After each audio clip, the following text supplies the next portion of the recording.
So some of you will remember during the Power Off season and during one of my Power Sundays, I made this video where I broke down some of the key storylines which I thought there's a chance season 2 of Power Book 2 Ghost could explore. One of the storylines I dived deep into was Lorenzo being released from prison, because it certainly made sense from a storyline perspective, and it would bring this whole new dynamic to Power Book 2 Ghost Season 2 and a whole new dynamic to the Tarda family and their organization.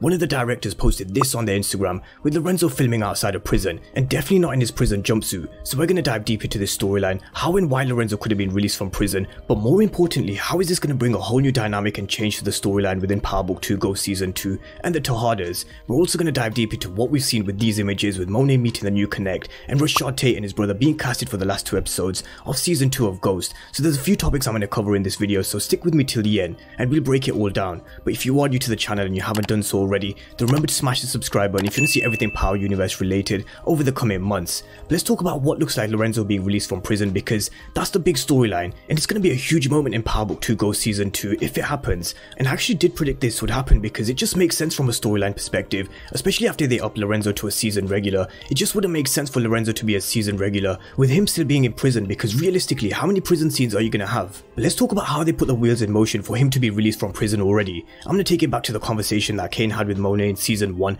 Episode 6, where he mentioned that Lorenzo's already served 10 years and he can get out of prison in 2 years on good behavior, and they definitely chose their words carefully with him being able to be released in 2 years. And you think about how they had Kanan released from prison on a technicality and issues with the law, and then in Season 1 of Ghost, you had 2-Bit being released with the help of Blanca Rodriguez and Davis McLean, and I think we could definitely see something similar with Lorenzo. I don't think there's going to be a time jump of 2 years, because I think Power Book 2 Ghost need to pick up from where they've left off with these storylines, especially with Jabari's death and how that's going to impact Carrie and Tariq and whoever's being prosecuted for the death of Jabari. So they've already put the wheels in motion for him to be released from prison early on, in my opinion. So that's how and why I think they could be releasing Lorenzo from prison.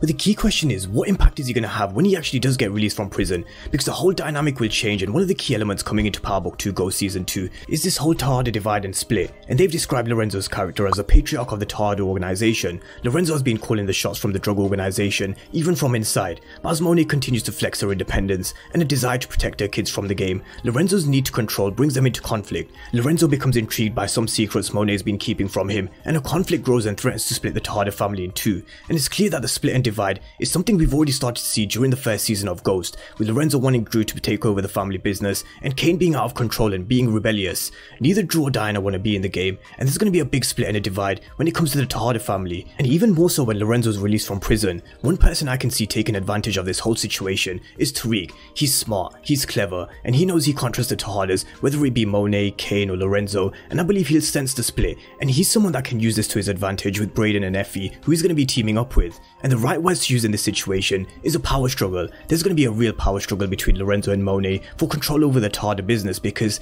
Tasha planted it into Monet's mind that she's the leader of the Tarda organization. There's some secrets that Lorenzo doesn't know which Monet's been keeping from him as well, and all of this is going to contribute and threaten to split the Tarda family in two. And what will make it worse is their new Connect Mecca. So let's talk about Mecca and these new pictures that were released on Instagram by Chrome, which I'm going to link down below for you guys as well in the description. We have Monet locked and loaded with Zeke hugging a basketball, because we know he ain't built for this world, and Monet's going to do everything she can do to protect him. She made it clear from the very first episode of Power Book 2 Ghost that she's going to do everything to protect Zeke, but there's definitely no way of keeping him away from the Tarda way of life, and with power there are no happy endings. But who's this character Mecca? He's the big bad. He's calculated, manipulative and dangerous. Mecca conveniently re-emerges in New York at the exact moment the Tardas need to fill their void of a new product supplier. But when his mysterious past starts to become exposed, it reveals that the drug business might not be his only endgame with his family. So let's break down this character of Mecca and what it means for the Tardas, because he also has a plan for the Tardas beyond the drug business, and it's not his only endgame with this family. Now Mecca's going to be introduced because they need a new Connect, because Monet shot and killed Rico, and Lorenzo called the decision stupid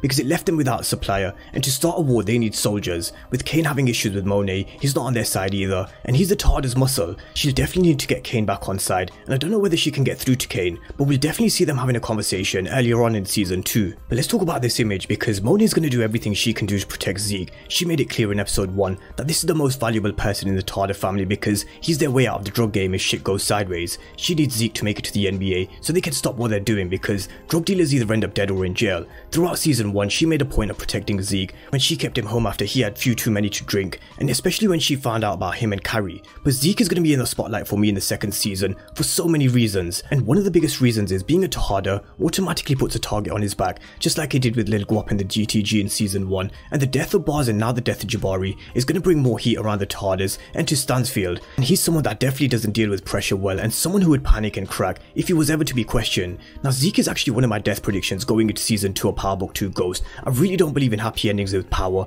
and I've made many parallels and connections with the original Power series to Power Book 2 Ghost and Power in Power Book 3 Raising Kanan. Now one of them is Zeke and Sean, and how they both used to play basketball, but Sean's basketball career was ended with an injury, and I feel it's going to be the same with Zeke. Either something will happen with him with his basketball career, or even worse, him being put in a body bag. Previously, I spoke about how Zeke could be the one that Saxe could be representing as the person who's being prosecuted for Jabari's death, and I think season 2 is going to be a lot more ruthless when it comes to deaths. I think they're going to really step up and bring the old Power vibes to Power Book 2 Ghost, and it's really going to be telling when you bring characters like Cristobal and Roberto back, and you also have 2-Bit there already. We still don't know how they're going to tie all of these characters into the storyline now, but the street element on Power is definitely going to come back to Power Book 2 Ghost. There's some unfinished business there with 2-Bit and Cristobal, and that's something we're going to see in the future for sure. But coming back to Mecha's character description, he's a character that's re-emerging in New York. He sounds like someone who has a past and history in New York, and someone who could be connected to one or two of the characters that are already on Power Book 2 Ghost, and this is why I think we'll see the return of Cristobal and Roberto as well. And correct me if I'm wrong in the comment section, but Mecha is a character who can speak Spanish too from what I've read upon the actor,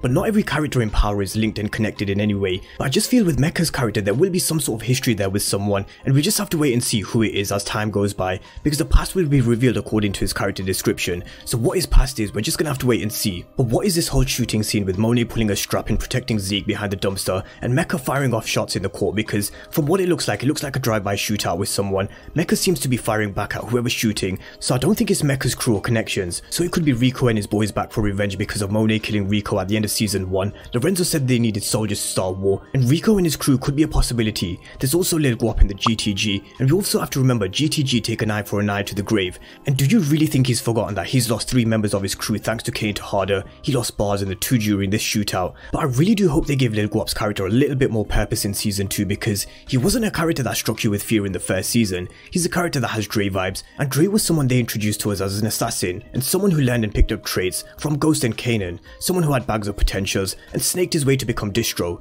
Now I do think Lil Guap will be alive towards the end of the season, where I think we'll see a lot more action from him. Now there was this fight scene that we saw from Kane during the Power Book 2 Ghost small teaser, and I spoke about a few characters who he could be fighting, 2-Bit, Lil Guap, or in typical Power fashion the teaser could be throwing us off and it could be a complete nobody. But can I see Lil Guap and Kane fighting? 100%. Woody, who plays Kane Tejada, did an interview recently where he said this coming season he's a character that puts family first, he's loyal to the Tejadas, and despite him making decisions based on emotion and aggression, he'll always remain loyal to his family. But him keeping Lil Guap alive is definitely contradicting though, because that was him making a selfish move for himself and definitely not something for his family, and ultimately I do think it's a decision that he's going to live to regret. But let's come back to Lorenzo being released from prison, because we've spoken about Mecha's mysterious past and how at some point it's going to be exposed. But what's his endgame for the Tejada family, and where does Lorenzo come into all of this? And if he is released from prison, is he someone who knows Mecha? Is he someone that has a history with him? Or are they going to be on the same page, or are they going to be enemies? These are questions that need to be answered in season 2 of Ghost, because we have a new player in season 2 of Ghost with Mecha. There's also Cristobal and Roberto's return, and how will they play a role? Do they know Mecha or do they know Lorenzo? Not everybody in the Power world is connected to each other, but I do feel there's a connection with someone, and I do feel a twist coming. But that's the story with Lorenzo being released from prison, and the new pictures that were released with Monet, Mecha and Zeke. But Rashad Tate and his brother Kamal, they've both been casted for episode 9 of season 2 of Ghost on IMDb, so I expect them to play a crucial role with whatever's happening towards the back end of the season, and it is too early to say what with, but you can guarantee they'll be heavily involved, and it's going to lead them into Power Book 5 influence, because that spin-off is definitely still coming apparently. Now Rashad Tate's political career could come to an end, and he's an ex-cop who has a history of ordering hits and murders, so there's definitely more to this character, and I think we'll be surprised with what we see from him at the back end of the season. Both brothers could be involved in the whole situation with Jabari's death and investigation, and I really am intrigued to see what they do with these two characters, but it is really too early to say. But if you have any theories or predictions with Rashad Tate and his brother Kamal, then drop them down below in the comment section. But that's an update with regards to Power Book 2 Ghost Season 2. Lorenzo potentially being released from prison has me excited, because it's something that will bring a whole new dynamic to Power Book 2 Ghost Season 2 in so many ways. Will he be connected to anyone? For example, does he know Effie or anyone else? And how is the first meeting going to go down between between Lorenzo and Tariq, that's definitely going to be interesting too. Power Book 2 Ghost Season 2 is going to step up in every single way, and I'm excited for November, so drop all your thoughts and predictions down below in the comment section. And of course, if you're new to the channel and you haven't done so already, then remember to smash the subscribe button if you want to see everything Power Universe related over the coming months. But as always, thank you guys for watching, and I'll see you next time.